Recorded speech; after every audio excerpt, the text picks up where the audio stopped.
पाठ का शीर्षक है मुफ्त ही मुफ्त। एक दिन भीखू भाई का मन नारियल खाने का हुआ। ताजा, मुलायम, कसा हुआ शक्कर के साथ। उसके बारे में सोचते ही भीखू भाई ने अपने होठों को चटकारा। वाह, क्या मीठा मीठा सा स्वाद होगा। लेकिन एक छोटी सी समस्या थी। घर में तो एक भी नारियल नहीं था। ओहो, अब मुझे बाजार जाना पड़ेगा। उन्होंने अपनी पत्नी लाभूबेन से कहा। लाभूबेन अपने कंधे उचकाकर बोली, खाना है तो जाना है। एक समस्या और थी। भीखू भाई ने कहा, पैसे खर्च करने पड़ेंगे।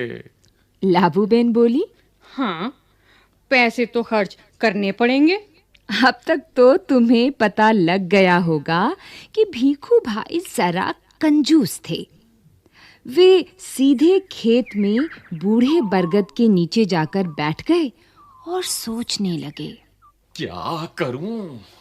मैं क्या करूं? मगर नारियल खाने के लिए जी ऐसा ललचाया कि वे जल्दी घर वापस लौटकर लाभूबेन से बोले, अच्छा, मैं बाजार तक हो आता हूं। पता तो चले कि नारियल आजकल कितने में बिक रहे हैं। जूते पहनकर, छड़ी उठाकर भीखू भाई निकल पड़े।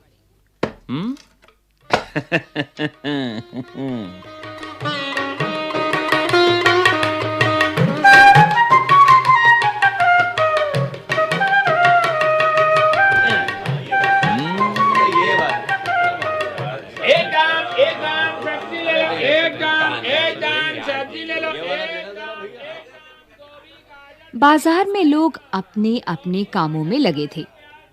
भीखू भाई ने इधर कुछ देखा, उधर कुछ उठाया और दाम पूछा। देखते पूछते वे नारियल वाले के पास पहुंच गए। ए नारियल वाले, नारियल कितने में दोगे? भीखू भाई ने पूछा। नारियल वाले ने कहा, बस 2 रुपए में काका। बस 2 रुपए? भीखू भाई ने आंखें फैलाकर कहा, बहुत ज्यादा है, 1 रुपए में दे दो। नारियल वाले ने कहा, ना जी ना, 2 रुपए सही दाम। ले लो या छोड़ दो। ठीक है, ठीक है। भीखू भाई बड़बड़ाए। अच्छा तो बताओ, 1 रुपए में कहाँ मिलेगा?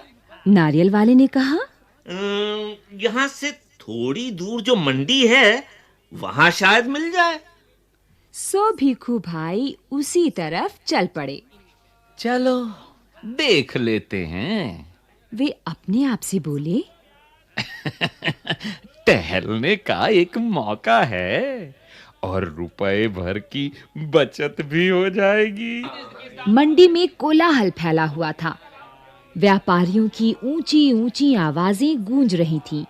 बटाटा आलू, बटाटा आलू, कांदा प्याज, गाजर गाजर गाजर, गोभी, बंद गोभी। भीखू भाई ने इधर-उधर ताका।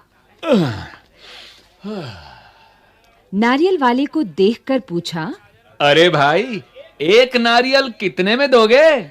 सिर्फ 1 रुपया काका। नारियल वाले ने जवाब दिया। जो चाहो ले जाओ जल्दी। शूछ है भाई। भीखू भाई ने कहा, ये क्या? मैं इतनी दूर से आया हूं और तुम पूरा 1 रुपया मांग रहे हो? 50 पैसे काफी हैं। मैं इस नारियल को लेता हूं और तुम ये लो, पकड़ो 50 पैसे। नारियल वाले ने झट भीखू भाई के हाथ से नारियल को छीन लिया और बोला, माफ करो काका, 1 रुपया या फिर कुछ नहीं। लेकिन भीखू भाई का निराश चेहरा देखकर बोला, बंदरगाह पर चले जाओ, हो सकता है वहां तुम्हें 50 पैसे में मिल जाए। भीखू भाई अपनी छड़ी से टेक लगाकर सोचने लगे। आखिर 50 पैसे तो पूरे 50 पैसे हैं। वैसे भी मेरी टांगों में अभी भी दम है।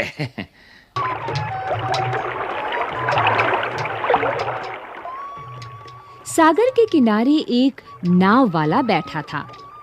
उसके सामने 2-4 नारियल पड़े थे। अरे भाई, एक नारियल कितने में दोगे? भीखू भाई ने पूछा और कहा, ये तो काफी अच्छे दिखते हैं। काका, ये कोई पूछने वाली बात है? केवल 50 पैसे। नाव वाले ने कहा। 50 पैसे? भीखू भाई मानो हैरानी से हक्के बक्के हो गए। हैं? इतनी दूर से पैदल आया हूँ, इतना थक गया हूँ, और तुम कहते हो 50 पैसे? मेरी मेहनत बेकार हो गई। ना भाई ना, 50 पैसे बहुत ज्यादा हैं। मैं तुम्हें 25 पैसे दूंगा। ये लो, रख लो। ऐसा कहते हुए भीखू भाई झुककर नारियल उठाने ही वाले थे। नाव वाले ने कहा, नीचे रख दो। मेरे साथ कोई सौदा वौदा नहीं। जब उसने भीखू भाई की ओर ध्यान से देखा तो जरा ठंडे दिमाग से बोला, सस्ते में चाहिए? नारियल के बगीचे में चले जाओ, वहाँ ढेर सारे मिल जाएंगे मनपसंद दाम में। भीखू भाई ने फिर अपने आप को समझाया। इतनी दूर आया हूँ, अब बगीचे तक जाने में हर्ज ही क्या है? सच बात तो ये थी कि वे काफी थक चुके थे, मगर 25 पैसे बचाने के ख्याल से ही उनमें फुर्ती आ गई। भीखू भाई ने सोचा, 2 गुना ज्यादा चलना पड़ेगा, पर 4 आने बच भी तो जाएंगे। और फिर कोई भी चीज मुफ्त में कहाँ मिलती है? भीखू भाई नारियल के बगीचे में पहुंच गए। वहां के माली को देखकर उससे पूछा, ये नारियल कितने में बेचोगे? माली ने जवाब दिया, जो पसंद आए ले जाओ काका, बस 25 पैसे का एक। देखो कितने बड़े बड़े हैं। हे भगवान, 25 पैसे! पूरा रास्ता पैदल आने के बाद भी जूते घिस गए, पैर थक गए, और अब पैसे भी देने पड़ेंगे। मेरी बात मानो, एक नारियल मुफ्त में ही दे दो। हाँ, देखो मैं कितना थक गया हूँ। भीखू भाई की बात सुनकर माली ने कहा, अरे काका, मुफ्त में चाहिए ना? ये रहा पेड़ और वो रहा नारियल। पेड़ पर चढ़ जाओ और जितने चाहो तोड़ लो, वहां नारियल की कोई कमी नहीं है। पैसे तो मेरी मेहनत के हैं। सच? हाँ जितना चाहूं ले लूं? हाँ हाँ। ओ! भीखू भाई तो खुशी से फूले न समाये। मेरा यहाँ तक आना बेकार नहीं गया। उन्होंने जल्दी-जल्दी पेड़ पर चढ़ना शुरू कर दिया। पेड़ पर चढ़ते-चढ़ते भीखू भाई ने सोचा, बहुत अच्छे, मेरी तो किस्मत खुल गई। जितने नारियल चाहे तोड़ लूं और पैसे भी न दूं। भीखू भाई ऊपर पहुंच गए। फिर वे टहनी और तने के बीच आराम से बैठ गए और दोनों हाथों को आगे बढ़ाने लगे सबसे बड़े नारियल को तोड़ने के लिए। जिक, पैर फिसल गए। भीखू भाई ने एकदम से नारियल को पकड़ लिया। उनके दोनों पैर हवा में झूलते रह गए। अरे भाई, मदद करो! उन्होंने नीचे खड़े माली से विनती की। माली ने कहा, वो मेरा काम नहीं काका, मैंने सिर्फ नारियल लेने की बात की थी, बाकी सब तुम्हारे और तुम्हारे नारियल के बीच का मामला है। पैसे नहीं, खरीदना नहीं, बेचना नहीं और मदद नहीं, सब कुछ मुफ्त।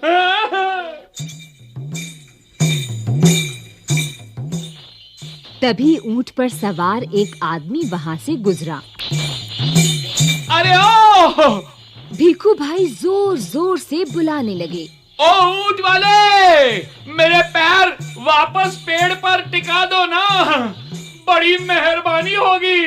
ऊंट वाले ने सोचा, चलो मदद कर देता हूँ, मेरा क्या जाता है। ऊंट की पीठ पर खड़े होकर उसने भीखू भाई के पैरों को पकड़ लिया। ठीक उसी समय ऊंट को हरे हरे पत्ते नजर आए। पत्ते खाने के लालच में ऊंट ने गर्दन झुकाई और अपनी जगह से हट गया।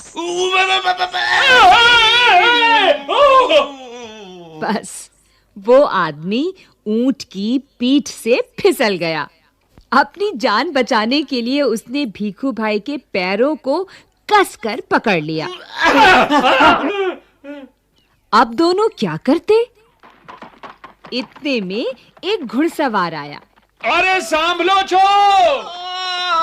पेड़ से लटके दोनों पुकारने लगे, सुनो भाई, कोई बचाओ, बचाओ।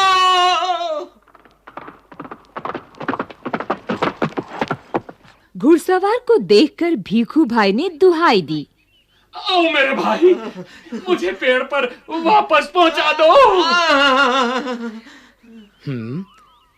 1 मिनट भी नहीं लगेगा। मैं घोड़े की पीठ पर चढ़कर इनकी मदद कर देता हूँ। ये सोचकर घुड़सवार घोड़े पर उठ खड़ा हुआ।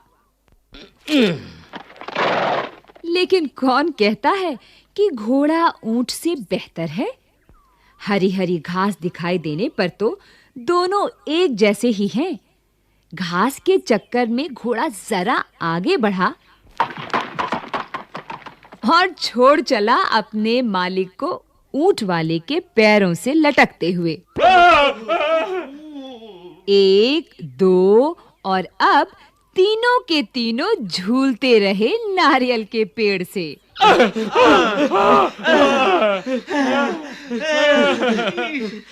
काका, काका, कस के पकड़े रहना। घुड़सवार ने पसीना पसीना होते हुए कहा, जब तक कोई बचाने वाला ना आए, कहीं छोड़ न देना। मैं आपको 100 रुपए दूंगा। काका, काका, अब ऊंट वाले की बारी थी। मैं आपको 200 रुपए दूंगा, लेकिन नारियल को छोड़ना नहीं। 100 और 200, बाप रे बाप, 300 रुपए। भीखू भाई का सिर चकरा गया। इतना इतना सारा पैसा!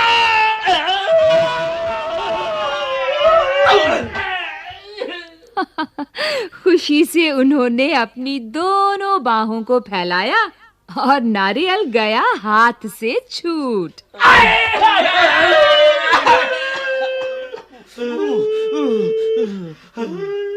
धड़ाम से तीनों जमीन पर गिरे। घुड़सवार, ऊंट वाला और भीखू भाई। भीखू भाई अपने आप को संभाल ही रहे थे कि एक बहुत बड़ा नारियल उनके सिर पर आ फूटा।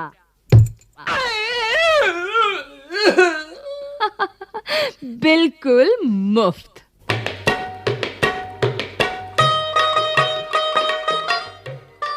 मुफ्त ही मुफ्त।